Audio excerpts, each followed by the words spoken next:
여호와의 명령을 지켜 그 도를 행하며, 이런 제목으로 신명기 강해를 이어가겠습니다. 하나님께서는 모세를 통해서 출애굽의 1세대들이 겪어야 됐던 광야 생활의 의미를 기억하라고 말씀하셨습니다. 분명한 것은 평안하고 안정된 삶을 원하는 우리의 열망과 달리 하나님께서는 광야의 40년 시간 동안 철저하게 하나님의 백성들을 낮추시고 그들을 줄이게도 하시고 그들이 하나님의 명령을 지켜 행하는지의 여부를 시험하기도 하셨다는 점입니다. 또 하나님께서는 광야를 지나가는 동안에 친히 만나를 먹이심으로 하나님의 거룩한 백성들이 이 세상에서 살아가는 것은 자기의 힘과 노력만으로, 물질적 가치만으로 살아가는 것이 아니라 하나님의 입에서 나오는 모든 말씀으로, 그 말씀을 통해 공급하시는 은혜로 살아간다는 사실을 깨닫게 하셨다고 기록하고 있습니다. 그러니까 우리는 이런 진리 속에서 그리스도인으로서의 그 인생의 의미를, 삶의 의미를 깊이 생각해 볼 필요가 있는 것입니다. 우리가 생각하는 인생의 의미와 하나님이 생각하시는 이 세상을 지나가는 동안의 성도의 삶의 의미, 그 가치를 우리는 언제나 이 성경의 진리를 통해서 조율하면서 성경이 말씀하는 바 인생의 의미와 우리가 추구하는 삶의 그 의미 사이에 불협화음이 일어나지 않도록 그렇게 하나님 앞에서 살아가는 삶을 소원하는 자들이 되어야 한다는 거죠. 그것이 우리를 지으신 하나님의 뜻이고 하나님의 자녀 삼으신 하나님의 섭리이고 이 세상에서 한평생의 삶을 살아가게 하신 하나님의 목적과 부합된 것이기 때문입니다. 하나님께서는 이어서 이스라엘 백성들에게 그들이 여호와 하나님의 명령을 지켜서 그 도를 행하면서 하나님을 경외하면 하나님이 어떤 은혜를 베풀어 주실지를 말씀하십니다. 이런 구절들은 모세오경에 빈번히 등장하는 그런 약속들이에요. 하나님의 백성들에게 하나님의 명령과 그 도를 지켜 행하면서 하나님을 경외하는 게 왜 중요하고 왜 하나님께서 그 백성들이 그렇게 살 때 복을 주려고 하시는 것이냐. 이게 아주 단순한 주제 같은데 사실은 이게 굉장히 중요하고요. 우리가 그것을 정확히 올바로 알 필요가 있습니다. 왜 하나님이 주구장창 계속 자기 백성들에게 율례와 법도와 계명을 지켜라. 그러면 내가 너에게 복을 준다. 이 땅에서 잘 되게 한다. 이 너무나 당연한 말씀을 왜 구약 전체에 하나님의 말씀이 이것을 강조하고 있느냐 하는 거죠. 하나님께서 이 세상을 살아가는 하나님의 자녀들에게 원하시는 바는 이것입니다. 하나님께서 그들에게 주신 그 누구도 받은 적이 없는 사람들이 알지 못하는 그 계명을 하나님의 백성들이 지킴으로써 하나님의 법과 계명을 지키는 그 독특한 삶을 통해서 이 세상의 주인 되신 하나님을 드러내라고 하는 것이 하나님이 자기 백성들에게 바라시는 가장 첫 번째입니다. 인간이 결코 이 세상의 주인이 아니라 인간이 만든 우상이 경배의 대상이 아니라 유일한 경배의 대상인 오직 두렵고 떨리는 그 하나님 한 분을 하나님의 백성들이 절도 있게 그 하나님의 모든 말씀을 따라서 하나님을 경외하는 것을 통해서 이 세상 사람들에게 그 하나님의 존재하심을 알리게 하기 위해서 하나님이 자기 백성들을 부르셨다는 거예요. 그들을 택하셔서 자녀 삼으셨다는 것입니다. 그러니까 성도의 거룩하고 선한 삶을 통해서, 의로운 삶을 통해서 우리를 다스리시고 통치하고 계시는 하나님과 그 하나님께서 만드신 세상 속에서 어떤 모습으로, 어떤 질서 속에서 서로 사랑하면서 살아가야 되는지를 하나님께서는 자기 백성들을 통해서 그것을 세상에다가 나타내고 싶으셨다는 거예요. 그러니까 하나님이 지으신 세상이지만 세상은 하나님을 모르는데 그 가운데 이스라엘이라고 하는 선민, 또 이제 모든 시대 속에 하나님의 택하신 자기 백성들, 그들을 하나님께로 부르고 하나님이 그들에게 은혜를 주시고 구원의 은총과 영생의 소망 주시고 그 다음에 하나님의 율례와 계명과 법도를 가르쳐서 그것을 삶 속에서 하나님을 의식하면서 그것을 지켜나가는 삶을 통해서 이 무지한 세상 가운데 하나님이 존재하신다. 그분이 이 만물의 창조주이시고 그분이 기원이시다. 그분이 출발이다. 너희의 존재가 먼저가 아니라 그분의 존재가 영원무궁하게 선지하셨던, 그분은 우리와 다른 유일무이하신 신이시다. 여호와시다. 이것을 하나님의 자기 백성을 통해서 이 세상에 드러내고자 하심이 하나님이 우리를 부르신 목적이라는 거예요. 그렇기 때문에 우리에게 내 계명을 지켜야 된다고 계속 말씀하시는 거예요. 그 계명을 지키는 그 하나님을 경외하면서 하나님의 법대로 살아가는 성도의 삶을 통해서 무언가 저들이 믿는 신이 어떤 존재인가, 저들은 누구인가, 이런 세상 사람들로 하여금 우리의 존재에 대한 원초적인 의문을 갖게 하고 그들로 하여금 이 세상의 창조주이신 하나님을 그들이 바라보게 만드는, 그 하나님을 의식하게 만드는, 그 하나님의 존재가 있다는 것을 드러내기를 원하시는, 그게 하나님이 자기의 영광을 받으시는 수단이라는 거죠. 하나님이 이 세상 가운데서 우리를 통해 영광을 받으시고자 하시는 하나님의 뜻이라는 겁니다. 그래서 계명을 지켜야 되는 거예요.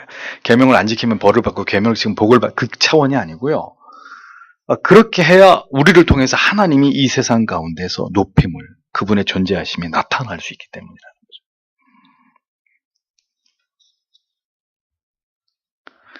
성도의 삶의 가치는 바로 이 하나님의 뜻을 쫓아 순종하면서 그 하나님의 통치의 모든 삶으로 복종하는 것에 있는 것입니다. 그것이 우리를 구원으로 부르신 목적이에요. 우리를 구원해 주셔서 우리를 영생 얻게 하시죠, 하나님이. 그러려고 우리 구원하신 거 아닌가요? 이 초등학생들 답변이고요. 성경이 우리에게 말씀하는 것은 택하여 부르시고 자녀 삼아 구별된 삶을 살아가게 하심으로 이 세상의 주인이신 하나님의 이름에 합당한 영광이 이 세상을 통해 하나님께 돌려지게 하기 위해서 우리가 존재하는 거란 말이죠. 그래서 칼빈이 얘기한 거죠. 칼빈의 개혁신학의 5가지 5 솔라 가운데 제일 마지막 솔리 데오 글로리아, 오직 하나님께 영광을, 그 의미가 바로 그것이라는 겁니다. 그렇게 하나님의 영광을 위한 뚜렷한 목표와 가치를 지향할 때 하나님께서 그 백성들을 지키고 보호하시고 그들에게 입을 것, 먹을 것, 그들의 삶의 모든 필요를 공급하시는 아버지로 하나님 자신을 우리에게 나타내시는 것이란 말이죠. 4절을 보십시오. 내 의복이 너에게 결코 떨어지지 않았다. 그리고 내 발이 이 40년 동안 결코 부르트지 않았다. 이렇게 적고 있습니다. 이 말의 의미는요, 40년 동안 입었는데 옷이 안 떨어졌단 말이 아니에요. 40년 동안 신었는데도 그 신발이 절대로 안 떨어졌다. 그런 거 있으면 떼돈 벌게요. 그런 차원이 아니고, 출애굽의 모든 여정 속에서 하나님께서 이스라엘 백성들에게 그들이 반드시 그들에게 필요로 하는 의복과 신발까지도 하나님이 그게 떨어지지 않도록, 헤어져서 그 옷을 버리면 그러면 벌거벗고 다녀야 되는 이런 상황이 생기지 않도록 하나님이 계속해서 그들의 입을 옷과 신발을 하나님이 공급하셨다는 거예요. 그럼 어떻게 공급하셨을까요? 뭐 하늘에서 이렇게 아니고요. 팔레스타인 광야는 낮과 밤의 일교차가 매우 큽니다. 낮에는 뜨거운 모래바람이 불어오고 밤에는 기온이 급강하여서 추위에 떨어야 됩니다. 그러니까 긴 광야의 행군 속에서 반드시 필요했던 것은 따뜻한 옷이고 튼튼한 신발은 필수적입니다. 광야입니다. 이렇게 아스팔트가 쫙 깔려있는 편안한 길이 아니고 그냥 돌덩이 투성인. 그러니까 그 광야의 행군 속에 따뜻한 옷, 튼튼한 신발 필수적인데, 그게 없었다면 광야 여정 가운데 이스라엘 백성들이 많은 고통을 겪어야만 했겠죠. 그래서 이스라엘이 이집트를 떠날 때 어떻게 했습니까? 자기들만 나왔어요? 상당한 수의 가축들을 이끌고 이집트에서 떠났습니다. 그러니까 하나님이 그들에게 옷과 신발을 공급했다는 얘기는 그 엄청난 수의 가축들의 털, 가죽, 이런 것들이 매우 요긴하게 이스라엘 백성들의 옷과 신발을 만드는데 계속해서 사용되어서 그 40년이라는 시간 동안 추위에 떨거나 신발이 없어서 발이 부르트는 일이 없도록 하나님이 그렇게 섭리하셨다는 거죠. 예. 하나님의 백성들이 살아가는 삶의 방식, 그들의 사고, 그들의 모든 삶의 행실이 하나님을 기쁘시게 하는 것이 될 때 하나님이 이렇게 자기 백성들의 모든 필요를 세심하게 채우시면서 그들이 하나님을 경외하면서 살아가는 모든 삶의 터전까지도 하나님이 다 예배하시고 그것을 지켜주시는 그런 하나님이시다라고 성경이 우리에게 말씀하고 있는 거죠. 5절에서 6절을 보십시오. 그리고 너는 사람이 그의 아들을 징계하는 것과 같이 내 하나님 여호와께서 너를 징계하는 것을 내 마음에 생각하라. 그리고 너는 그의 도들을 행함으로 그리고 그를 경외함으로 내 하나님 여호와의 명령들을 지키라. 이렇게 기록되어 있습니다. 자, 이 말씀을 통해 우리는 뭘 깨닫게 될까요? 하나님께서는 선하신 뜻을 두시고 종종 아버지가 그 아들을 징계함처럼 그 백성들을 징계하는 아버지시다라는 것을 알 수 있습니다. 징계하다라고 번역했던 원문의 단어에는 징계하다, 견책하다라는 뜻도 있지만 교훈하다 이런 뜻도 포함되어 있습니다. 하나님께서는 이스라엘 백성들로 하여금 하나님을 경외하면서 그 계명에 순종하도록 때로는 징계하기도 하시고 때로는 교육하시면서 그렇게 광야의 시간들을 지나가게 하셨다는 거예요. 하나님께서 그 백성들을 하나님께서 기뻐하시는 삶을 살아가도록 때로는 아버지가 아들을 책망하고 훈계하고 교육하듯이 그렇게 아버지의 심정으로 하나님이 자기 백성을 이스라엘을 그렇게 40년 동안 광야에서 인도하시고 지도하시고 견책하면서 그들을 이끌어 가셨다는 겁니다. 아들이 아버지의 책망과 지도를 받아들일 때 어떤 마음으로 그걸 수용해야 합니까? 아버지께서 나를 위해서 내 인생을 위해서 나를 바른 길로 행하게 하기 위해서 나를 책망하고 교육하신다 이렇게 생각하고 그 모든 책망과 교훈을 마음에 새겨야 하듯이 그렇게 우리는 하나님께서 우리 일생 가운데 책망하시고 지도하실 것임을 알고 그렇게 하나님께서 우리를 견책하실 때 우리가 더 하나님을 경외하고 명령과 도를 지키기 위해서 노력하는 자녀들이 되어야 한다는 겁니다. 그러니까 우리는 거듭 죄악된 길로 우리의 본성의 죄성을 따라서 하나님이 원하시는 반대 방향으로 가려고 하는 그런 존재들이잖아요. 그러니까 하나님이 말씀을 통해서 그 길은 아니다, 돌아와라, 이 길로 가라 거듭 말씀하시는데 계속 그것을 어기면 어떻게 돼요?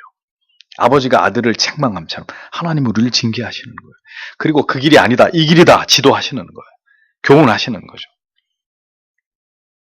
하나님이 그렇게 우리의 생애 가운데 하나님이 우리를 그렇게 견책하기도 하시고 지도하기도 하신다는 거예요. 하나님의 바른 뜻을 따라 살아가도록. 하나님이 우리를 책망하시는 목적은 우리가 압이 없는 자들이 아니라 하나님의 자녀라는 것을 기억하게 하기 위함입니다. 우리 마음대로 마치 하나님을 모르는 사람들처럼 저 세상에 마치 아버지가 없는 아이처럼 무법하게 방종하는 그런 자녀가 되지 않도록 하나님은 때때로 사랑하는 하나님의 자녀들을 책망하고 훈계하고 지도하고 교훈하신다는 거죠. 아들이 그랬던 길로 가는 것을 그냥 물끄러미 지켜만 보고 있는 아버지가 어디 있습니까? 아들을 사랑하기에 아버지가 매를 들고 징계하고 교육하는 것이듯이 신자는 하나님이 그렇게 우리의 삶 가운데 징계하실 때 내가 하나님의 자녀라는 걸 기억해야 되는 거죠. 우리의 정체성을 잊어서는 안 되는 것입니다. 하나님의 자녀이기에 우리는 하나님을 경외하고 그 계명과 율례를 지킴으로 서두에서 말씀드린 바대로 하나님의 존재하심을, 하나님의 영광을 이 세상 가운데 드러내야 되는 그 사명을 계속 지키면서 가야 되는 것입니다. 우리가 하나님의 법대로 살아가는 거룩하고 순결하고 선하고 의로운 모습을 통해서 우리가 경외하는 하나님을 드러내는 것이 우리를 지으시고 하나님의 자녀 삼으신 이유이기 때문입니다. 그러므로 하나님의 자녀가 하나님의 자녀처럼 살지 않고 불법을 행하거나 경건치 않거나 세상의 온갖 죄악들을 행하며 살아갈 때 하나님은 어떻게 하실 수 있습니까? 그 존재의 목적을 망각한 자녀로 하여금 징계하고 바른 길로 그를 이끌기 위해서 교훈하실 수밖에 없는 것은 당연한 거란 말이죠. 하나님의 백성들이 세상에 하나님을 알지 못하는 자들과 다르게 힘써 그 계명을 지킬 때 하나님은 영광을 받으시고 하나님은 높임을 받으십니다.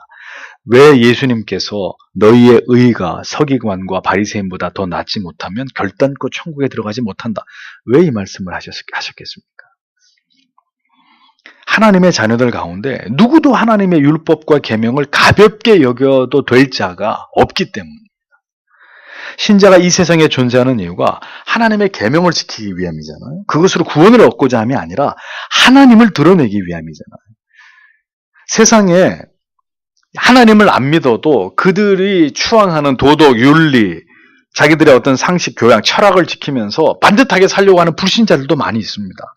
그러니까 그들은 하나님의 영광을 위한 목적으로 그렇게 살아가는 게 아닌데도 불구하고 불신자들 가운데 선하고 착하고 도덕적인 삶, 그걸 미덕으로 알아서 자기의 명예를 생각하면서 그렇게 반듯한 삶을 살아가는 사람들이 있다면 적어도 하나님의 영광을 위해서 하나님의 계명과 법을 지키면서 살아가는 신자의 삶은 그러면 어떠해야 되겠느냐는 거죠. 그들보다 더 그것을 능가하는 그것이 돼야 된다는 거죠. 신자가 교회가 우습게 하나님의 법을 우습게 여기면, 하나님의 말씀을 우습게 여기면, 하나님을 경외하는 우리가, 신자와 교회가 하나님의 법을 안 지키면 누가 하나님의 법을 거들떠나 보겠습니까? 그리스도인들이 주일을 하나님을 예배하는 날로 이것을 정해놓고 하나님 앞에 이것을 지키지 않으면, 그들이 지켜야 될, 목숨을 걸고 반드시 지켜야 될 어떤 하나님의 계명을 제 멋대로 어겨버리면 불신자들이 우리가 믿는 하나님을 어떻게 인식하겠습니까? 우리가 믿는 신에 대해서 저들이 어떤 사고를 하겠습니까? 세상 사람들이 생각하는 기준을 훨씬 능가하는 어떤 기준으로 선과 도덕과 윤리를, 선행을, 박애를, 사랑과 섬김, 관용, 용서를 보일 때 그들이 놀라는 거죠. 저들이 누구냐? 저들이 믿는 신이 어떤 신이길래 저들로 하여금 저런 삶을 살게 하는 것이냐? 법도 없이 저렇게 정직하고 진실되고 성실하고 거짓을 모르는 저런 삶을 가능하게 하는 것이냐? 저들이 믿는 것이 도대체 무엇이냐? 세상 사람들이 경악할 거 아닙니까? 이것이 신자가 어느 곳에 있든지 언제나 기억해야 되는 신자의 정체성이고 존재의 목적이고 이유라는 것을 우리는 기억하고 살아가야 된다는 겁니다. 학교에서 선생님이 없어요. 무감독 시험이야. 그래서 다 치팅을 하는데, 부정행위를 하는데, 예수를 믿는 학생은 정직하게 시험을 다 채권해놓고 막 하는데, 그런 학생 가운데 유일하게 한 학생이 아무 부정행위를 하지 않고 시험을 보는 거예요. 그걸 통해서 그는 지금 하나님을 드러내고 있는 거예요. 직장에서 다 적당히 일하면서 시간 때우고 퇴근 시간만 생각하면서 적당히 상관들 눈 속이면서 요령 피우면서 그렇게 일하는 틈 속에 한 그리스도인이 성실하게 모든 시간 속에서 자신에게 주어진 일을 최선을 다할 때 돈을 많이 버는 게 아니고요. 하나님의 영광을 그가 지금 드러내고 있는 거란 말이죠. 그 차별성, 그 구별성을 통해서. 예수를 믿지 않은 주부의 주방은 언제든지 지저분할 수 있어요. 재충해놓고 밖에 놀러 다니고 하니라고. 예수를 믿는 주부의 주방은, 그 집은 잠언의 마지막 장에 나오는 현숙한 아내처럼 언제나 깨끗하게 정돈되어 있어야 합니다. 우리는 모든 일들을 하나님을 위해서, 하나님 앞에서 하나님을 높이기 위한 목적으로 행하고 살아가고 있는 사람들이기 때문입니다. 그러니까 이게 율법주의가 아닌 거예요. 네? 율법주의는 이것에, 율법이라는 프레임에 갇혀서 이걸 지키지 않으면 안 된다라는 강박 속에서, 그래서 지키면 자기 의가 되어버리고 지키지 못하면 죄책감에 시달리는, 우린 그런 차원이 아니에요. 나의 살아가는 모든 모습이 하나님의 존재하심, 그 하나님의 눈앞에서 살아가고 있는 나의 모든 삶의 존재의 목적이 그 하나님의 존재하심을, 그 이름의 영광을 드러내야 되기 때문에 누가 보는 이가 없어도 하나님 앞에서 내가 그런 절도 있는, 그런 성실한, 그런 정직한, 진실된 그런 삶을 살아가는 것입니다. 내 존재의 의미가, 목적이 뭔지를 정확히 알고 있기 때문에. 그것이 신자로서 살아가는 삶이라는 거죠. 여호와의 명령을 지키면서 그 도를 행하면서 하나님의 경외함을 드러내면서 하나님께 영광을 돌리는 성도의 삶이라는 거죠. 그러니까 그것을 안다면 코람데오의 정신, 하나님 존전에, 이 코람데오의 정신으로 성도는 살아갈 수밖에 없는 것입니다. 모든 것을 하나님 앞에서, 하나님의 존전에서, 하나님을 의식하면서 그 하나님의 자녀로 행할 수밖에 없는 것이죠. 그것이 하나님의 백성들에게 원하시는 삶이기 때문입니다. 7절에서 8절을 보십시오. 왜냐하면 내 하나님 여호와께서 너를 아름다운 땅으로 들어가게 하실 것이기 때문이다. 물이 있는 시내들의 땅, 그 골짜기와 그 산지에는 분천들과 샘들이 흐른다. 밀과 보리의 땅, 그리고 포도와 무화과와 석류와 기름의 감람나무의 꿀의 땅, 이렇게 직역이 됩니다. 자, 성경이 말씀하고 있는 진리를 성도 여러분 유의해서 보십시오. 성경은 어디에서도 우리의 먹을 것과 입을 것을 구하라고 말씀하고 있지 않습니다. 좀 더 좋은 집, 좀 더 좋은 직장, 좀 더 능력 있는 배우자를 달라고 기도하라고 성경 어디에도 적고 있지 않습니다. 그의 나라와 그의 의를 구하라고 줄기차게 강조합니다. 그 명령과 법도와 계명을 지키는 것에 성경은 초점을 맞추고 우리에게 그것을 계속해서 말씀하고 강조합니다. 이 대의를 지켜서 살아가고 순종하는 자들에게 하나님께서는 아름다운 땅을 허락하시고 시내와 샘이 흐르는 골짜기와 산지를 얻게 하시고 그곳에서 자라는 모든 채소와 곡식과 과일로 배부르게 하시겠다고 약속하고 있습니다. 그러니까 성도 여러분, 신자가 구해야 될 것은 이 세상에서 나에게 필요한 것들이 아니라는 거예요. 신자가 구해야 될 게 뭡니까 그러면? 거룩입니다. 순결입니다. 선입니다. 진리입니다. 의입니다. 하나님의 법입니다. 그것을 반드시 지켜 행함으로 구별된 삶을 살아가고자 할 때 그들을 위해서 하나님께서 일하시는 것입니다.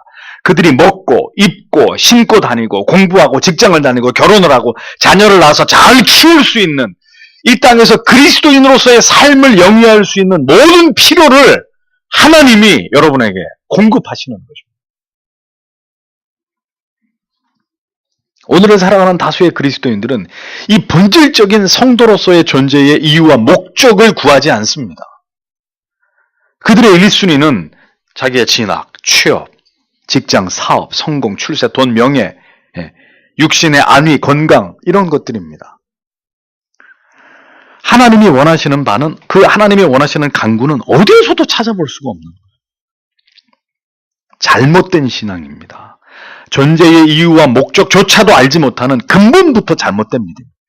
그러니까 그 사람이 뭘 구하는지를 보면 그 사람이 성경을 정확히 알고 있고 하나님의 뜻을 정확히 깨닫고 있는 사람인지 아닌지를 알 수 있어요. 어렵지 않게. 여러분이 존경하는 하나님의 사람들 치고 하나님 이 땅에서 잘 먹고 잘 살기를 구한 사람이 있으면 한 명이라도 꼽아보란 말이에요.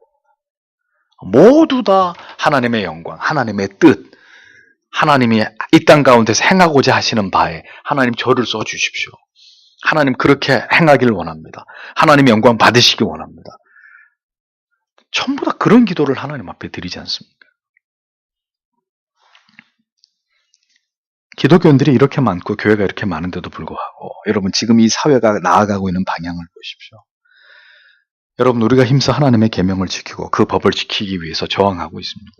하나님의 나라와 뜻이 이 땅 가운데 이루어지는 일을 위해서 우리가 바른 편에 서서 정의를 지키고 있나요? 정말 그의 나라와 의가 이루어지기를 주구장창 우리는 하나님 앞에 오늘도 기도합니까? 하나님 내가 있는 그곳에서 하나님의 계명을 지켜낼 수 있는 내가 되게 해달라고. 타협하지 않고 어떤 일이 있어도 하나님 내가 있는 그곳에서 하나님의 율례와 법도를 지키고 내 양심에 부끄럽지 않은 삶을 살게 해달라고. 그래서 하나님의 이름이 욕되지 않게 하나님 저를 붙들어 달라고. 이런 기도가 있느냐 말이죠. 우리의 삶 속에서. 하나님을 지워버리려는 세상 속에서 그럼 그리스도인들은 도대체 뭘 위해 존재해야 합니까? 성도로서 심각한 직무유기 가운데 있으면서도 오직 내 자신만을 위한 삶에 우리가 곤궁하다면 그 사람은 그리스도인이 아닌 거죠. 우리는 신명기의 말씀을 통해서 예수 그리스도께서 그 보혈로 구원하신 자녀들이 이 세상에 존재해야 되는 이유를 생각합니다. 왜 하나님께서 아들의 피값으로 우리를 건져내셨는지 그 위대한 대가를 지불하시면서까지 우리를 하나님의 자녀 삼으시고 그리고 이 세상에서 두 발을 붙이고 살아가게 하시는 목적이 뭔지를 명확하게 이해해야 되는 거죠. 잘 먹고 잘 사는 건 성도 여러분 우리의 소관이 아닙니다. 우리가 노력해야 될 바가 아니에요. 우리는 구별된 성별된 삶의 기준과 원칙을 지키면서 하나님의 자녀로서 살아감에 있어서 모든 목적을 거기에다 두고 그리고 하나님 앞에서 우리의 주어진 것에 최선을 다하면서 존재해야 되는 사람들. 우리가 그것에 충실할 때 그 본질적인 우리의 부르심의 사명에 충실할 때 하나님은 우리를 위하시는 것입니다. 우리의 모든 필요를 이 모든 것을 너희에게 더하시겠다는 약속을 성실하게 이루어 가시는 아버지가 되시는 것입니다. 우리는 이 진리를 기억해야 합니다. 그런데 늘 누누이 말씀드리지만 구해야 될 것은 구하지 않고 이런 것들은 구하지 말아라. 그거는 이방인들이나 구하는 것이다. 라는 것을 우리는 맨날 구하는 거죠. 하나님이 어떤 기도의 응답을 하시겠습니까? 9절에서 10절 이어지는 약속을 주목해 보십시오. 내가 그 안에서 결코 빈곤 가운데서 식물을 먹지 않으며 내가 그 안에서 결코 모든 것이 결핍되지 않은 땅 그곳의 돌들은 철이요 그리고 그것의 산들로부터 네가 동을 캐는 땅 그리고 너는 먹을 것이다. 그리고 너는 배부를 것이다. 그리고 그가 너에게 주신 좋은 땅을 인하여 너는 내 하나님 여호와를 찬송할 것이다. 이렇게 적고 있습니다. 보십시오. 신자가 하나님의 백성들이 하나님 앞에 존재해야 되는 추상 같은 하나님의 명령과 계명을 지키면서 그 성별됨을 드러내면서 살아가고 있을 때 하나님은 어떻게 하십니까? 그들에게 허락하신 땅에서 먹을 것만 풍성한 게 아니라 각종 자원까지, 광물 자원까지 그들이 살아감에 있어서 그 삶에 필요한 모든 재료들까지 하나님이 다 예비하시는 거죠. 하나님의 예비하심 속에 그 모든 것들이 이스라엘을 위해서 베풀어질 것이라는 사실을 약속하고 계십니다. 그렇게 하나님의 계명과 법도를 지키는 선민 이스라엘의 그 본분에 충실할 때 하나님께서 지으신 땅에서 하나님의 백성들이 하나님만을 온전히 높이고 찬송하는 평화로운 삶을 살아가도록 축복해 주실 것이라고 약속하고 계신 것입니다. 성경은 이렇게 하나님의 백성들의 존재의 의미와 목적, 그 사명을 분명하게 명시합니다. 그런데 그 존재의 의미와 목적, 그 사명을 분명하게 드러내는 삶이 뭐냐? 하나님의 뜻을 따라 살아가는 삶이라는 거죠. 하나님의 계명을, 그 율례와 법도를 지키면서 그것을 무시하고 업신여기는 자들과 구별된 독특한 그리스도인의 삶을 살아가는 것이라는 것. 그러면 어떤 세상이 오든 앞으로 우리의 미래가 어떻게 되든 하나님이 그 뜻을 정하여서 하나님 경외함의 도를 따라 하나님의 영광을 위해서 존재하는 자기 백성들 하나님이 그들과 함께 하신다는 거죠. 하나님이 그들의 필요를 채우시고 그들이 하나님께 구하고 얻고 누리는 것이 자기들을 위한 것이 아닌 하나님의 영광을 위한 그 모든 것에 하나님이 응답하시고 그 자녀 삼으신 하나님의 거룩하신 목적을 그들로 하여금 구현하게 하셔서 하나님의 백성들로 하여금 이 세상에서도 높임을 받게 하시는 그것이 하나님이 이 세상에 택한 자기 백성들을 구원으로 부르시고 그들이 이 세상의 한 구석에서 살아가게 하시는 하나님의 섭리와 목적과 뜻이라는 것. 그것이 하나님이 이 세상을 이렇게 디자인하신 하나님이 이렇게 계획하신 뜻이라 하나님의 그 계획이라는 거죠. 여러분 신자들에게 신앙이 무엇인지를 설명하는 웨스트민스터 신앙고백서 그 중에 웨스트민스터 소위문답 1번 제1번이 뭡니까? 제1번 인간의 제일된 목적이 무엇이뇨? 그러니까 신앙에 대해서 설명하는 그 많은 그 문항에서 첫 번째로 그 훌륭한 하나님의 사람들이 우리에게 신앙에서 가장 중요한 첫 번째 주제가 뭐냐? 인간의 제일된, 인간이 존재하는 그 이유가 뭐냐? 이걸 얘기했습니다. 해답이 뭐예요?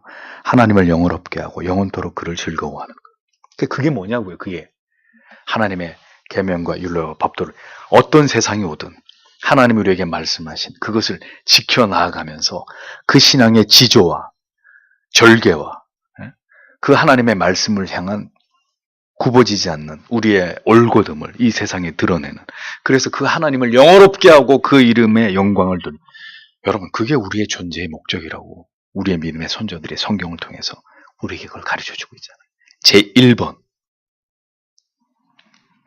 그러니까 인간이 알아야 될 수많은 이 하나님의 말씀의 진리 가운데 제일 첫 번째가 뭐냐? 네가 왜 존재하느냐? 이거예요. 인간의 존재의 이유가 뭐냐? 성경이 명백하게 밝히고 있는 신자의 존재의 이유와 목적 그것은 하나님의 영광을 위해서 그 하나님이 어떻게 영광을 받냐 우리를 통해서 우리가 하나님의 계명을 지켜 행할 때 내 인생의 모든 것을 그분에게 맡기고 그분이 가라고 하는 길로 옆 좌우를 보지 않고 이거는 길이 아닌 것 같은데 이리 가야 될 것 같은데 우리의 생각을 다 내려놓고 그 하나님이 우리에게 가리키는 그 길로 아무도 그 길로 가는 이가 없어도 나 혼자 가야 되는 상황이 됐다 할지라도 그 말씀이 우리에게 가리키고 있는 그 길로 우리는 걸어가야 되는 거죠. 우리가 하나님의 자녀이기 때문에. 하나님은 그렇게 해서 그 길로 가는 자기 백성을 통해서 영광을 받으시는 분이기 때문에. 알렉산더가 왜 위대합니까? 알렉산더가 왜 가장 많은 영토를 차지했기 때문에? 아니에요. 알렉산더가 어떤 전쟁에서는 적과 싸우지도 않고 그 나라의 항복을 받아낸 적이 있었습니다. 어떻게 해요? 벼랑 끝에다 군인들을 일렬로 세우고 왕이 명령합니다. 앞으로 가. 어떤 군인도 주저하지 않고 낭떠러지 끝에서 떨어져서 죽어갑니다. 1명, 2명, 3명. 그걸 지켜보는 적장의 왕이 오금이 저리는 거예요. 저가 도대체 어떤 왕이길래 자기 백성, 자기 군사들이 저 왕의 명령에 죽음을 두려워하지 않고 절벽에 저렇게 몸을 던져. 이 전쟁은 하나마나 이거는 이길 수 없는 전쟁이다. 알렉산더 정말 위대한 왕. 저도 왕이고 나도 왕이지만 저는 나와 급이 다른 왕이다. 알렉산더의 이름이 그렇게 높아진 것입니다. 그렇게 높아지는 데 있어서는 그 군사들의 그런 희생, 그런 왕을 향한 로열티, 충성이 있었다는 거죠. 희생적인. 하나님의 이름이 어떻게 영광을 받습니까? 우리가 우리 멋대로 살고 우리가 하고 싶은 대로 하고 우리가 불신자처럼 사는데 하나님의 이름이 어떻게 영광을 받습니까? 정말 우리에게 어떤 불이익이 닥쳐 심지어 우리의 생명을 내놓으라고 얘기할 때 기꺼이 주를 위해서 80먹은 폴리갑이 예수를 하나님 부인해라. 그러면 불에 태워 죽이지 않고 쉽게 죽여줄게. 80년 동안 하나님이 나를 모른다 하신 적이 없는데 내가 하나님 모른다고 하겠느냐. 그게 하나님이 자기 백성을 통해 영광을 받으시는 방식입니다. 우린 그걸 위해서 존재하는 사람들. 그래서 그렇게 그 믿음으로 하나님을 높이려고 한평생을 신앙의 외길로 좁은 길로 걸어갔기 때문에 죽음을 통해서 여러분들이 하나님 앞에 섰을 때 어떻게 되는 겁니까? 글로리피케이션. 여러분들이 영화되는 것입니다. 영원토록 빛나는 멸관을 쓰고 하나님처럼 썩지 않고 사라지지 않는, 소멸되지 않는 영원한 존재가 되어서 그 하나님과 함께 그 찬란히 빛나는 곳에서 영생을 누리는 것입니다. 그리고 그게 그냥 거저 이렇게 오실 거라고, 거저 뚝딱 우리한테 주어질 거라고 생각하셨습니까? 성도에게 계명을 지킨다는 의미는 바로 그러한 심오한 뜻이 담겨 있다는 것을 잊어서는 안 됩니다.